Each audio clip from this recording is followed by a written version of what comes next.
बहुत समय पहले उद्दालक नाम के एक विद्वान ऋषि थे जो वेदों और शास्त्रों के अपने ज्ञान के लिए प्रसिद्ध थे।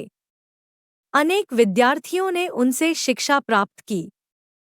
इन्हीं शिष्यों में से एक कहोड़ा था जिसने अपनी भक्ति से अपने गुरु को अत्यधिक प्रसन्न किया। उद्दालक इतने प्रभावित हुए कि कहोड़ की पढ़ाई पूरी होने पर उन्होंने अपनी इकलौती बेटी सुजाता का विवाह उनसे कर दिया। विवाह के बाद भी दंपति उद्दालक के आश्रम में रहते रहे, जहां कहोड़ ने अपने ससुर को पढ़ाने में सहायता की।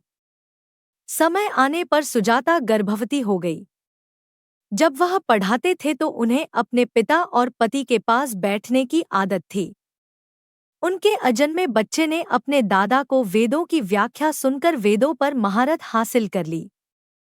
हालांकि कहोड़ा अपने गुरु के समान कुशल नहीं थे और उन्होंने धर्म ग्रंथों का पाठ करते समय कई गलतियां की। इन त्रुटियों को सहन न कर पाने के कारण बालक ने मां के गर्भ से ही इन्हें सुधारना प्रारंभ कर दिया। अपने शिष्यों के सामने अपमानित कहोड़ ने अपने पुत्र को श्राप देते हुए कहा, जैसा कि तुमने अपने पिता का अपमान किया है, तुम अपने शरीर में 8 मोड़ों के साथ पैदा हो।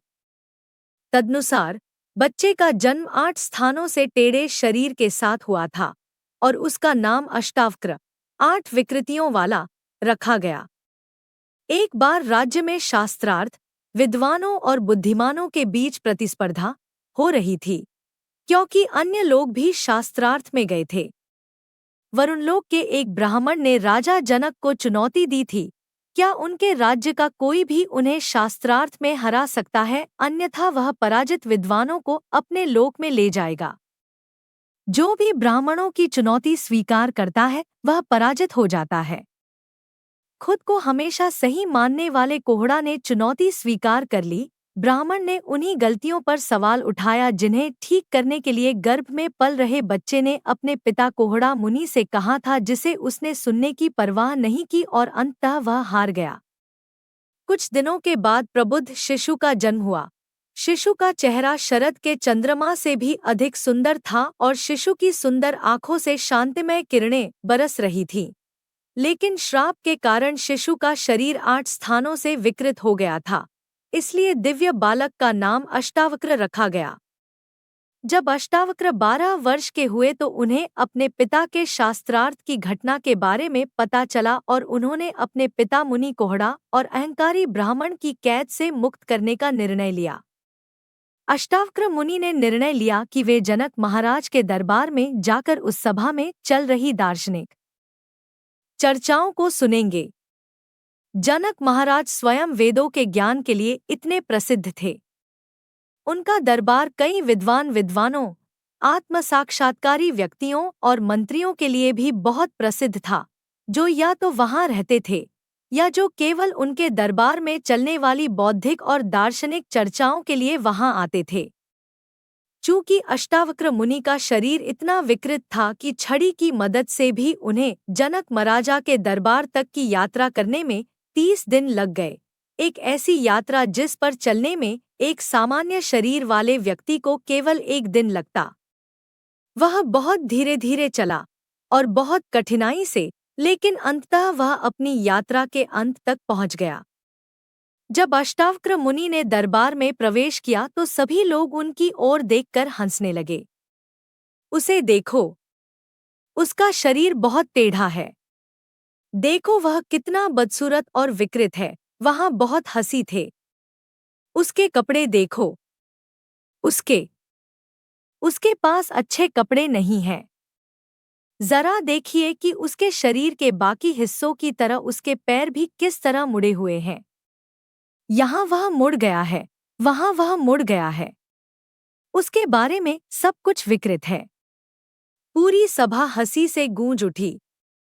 अष्टावक्र मुनि ने चुपचाप इधर-उधर देखा और फिर ऐसी हंसी कि हर कोई उनकी हंसी की तीव्रता से चौंक गया। अष्टावक्र मुनि सभा में अन्य सभी की तुलना में अधिक जोर से हंस रहे थे। जनक महाराज अष्टावक्र मुनि के पास पहुंचे और पूछा, आप कौन हैं और ऐसा क्यों है कि आप इतनी तीव्रता से हंस रहे हैं? मैं कौन हूँ? अष्टावक्र मुनि ने पूछा, मैं क्यों हंस रहा हूँ? दरअसल मैं हंस नहीं रहा हूँ, बल्कि रो रहा हूँ। मैं इतनी दयनीय शारीरिक स्थिति में इतनी दूर से आया हूँ। मैं जो भी हरकत करता हूँ उससे मुझे बहुत दुख होता है, और फिर भी मैं इसलिए आया हूँ क्योंकि मैंने सुना है कि आपके दरबार में महानतम परामर्शदाता हैं जो ऐसे उच्च दार्शनिक विषय पर बोलते हैं। मैं उनकी चर्चा सुनने की आशा के साथ आया हूँ, क्योंकि मुझे बताया गया है कि वे बहुत विद्वान हैं, लेकिन फिर भी मुझे बहुत निराशा हुई है। मैं यहाँ आत्मारामों को खोजने की आशा कर रहा था, लेकिन मैंने बस एक बेकार यात्रा की है क्योंकि मुझे यहाँ आपकी सभा में केवल जूते बनाने वाले ही मिले हैं। जूते बनाने वाले? महाराज जनक ने असमंजस में पूछा। वह कैसा है? आपका क्या मतलब है? यह सर्वविदित तथ्य है कि मेरे दरबार में सबसे बड़े विद्वान और सबसे अच्छे ऋषि हैं। मेरे दरबार में होने वाली चर्चाओं को सुनने और उनमें भाग लेने के लिए दुनिया भर से बहुत सारे उच्च विद्वान लोग आते हैं। इसमें सबसे महान ब्राह्मण, सबसे महान ऋषि, वे लोग शामिल हैं जिनके पास स्वयं का ज्ञान है और वेदों के कई अन्य विशाल विषयों का ज्ञान है। आप मोची कैसे कह सकते हैं? यहाँ बहुत सारे विद्वान व्यक्ति हैं। नहीं, अष्टावक्र मुनि ने कहा, यहाँ कोई भी विद्वान नहीं है। मुझे इस सभा में केवल मोची ही दिख रहे हैं। इस प्रकार मैं यहाँ व्यर्थ ही आया हूँ। मैं ऐसी बेकार और दर्दनाक यात्रा करने के लिए केवल रो सकता हूँ। तब महाराज जनक बहुत गंभीर हो गए। आप ऐसा क्यों कहते हैं कि यहाँ हर कोई मोची है?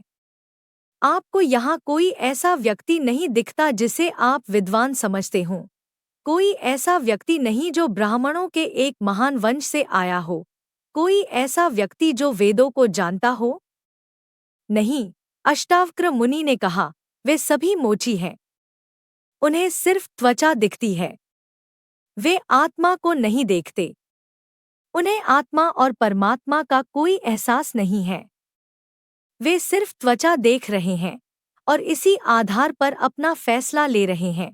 यह मोचियों का व्यवसाय है। वे त्वचा को देखते हैं। वह त्वचा अच्छी नहीं है। यह चिकना है, वह खुरदुरा है। ऐसा इसलिए है क्योंकि आपके सलाहकार केवल त्वचा और बाहरी चीजों को देखते हैं। वे आत्मा और परमात्मा को नहीं देखते हैं।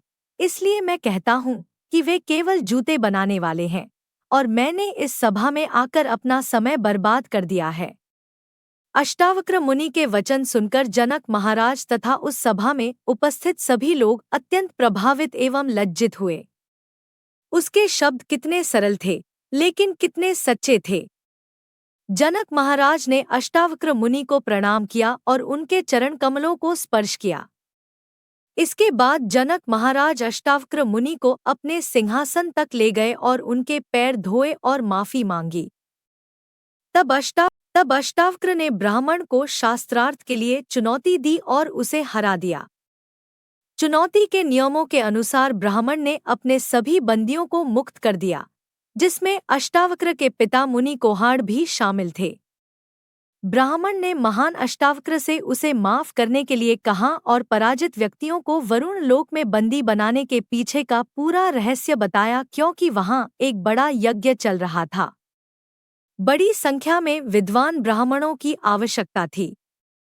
अपने पुत्र अष्टावक्र को देखने के बाद कोहाड़ मुनि बहुत प्रसन्न हुए, लेकिन उसी क्षण उन्हें क्रोध में बच्चे को श्राप देने का बहुत दुख भी हुआ। मुनि कोहाड़ ने अपने पुत्र को सभी आध्यात्मिक शक्तियों का आशीर्वाद दिया जो उसने जीवन भर अपने गुणों से प्राप्त की थी।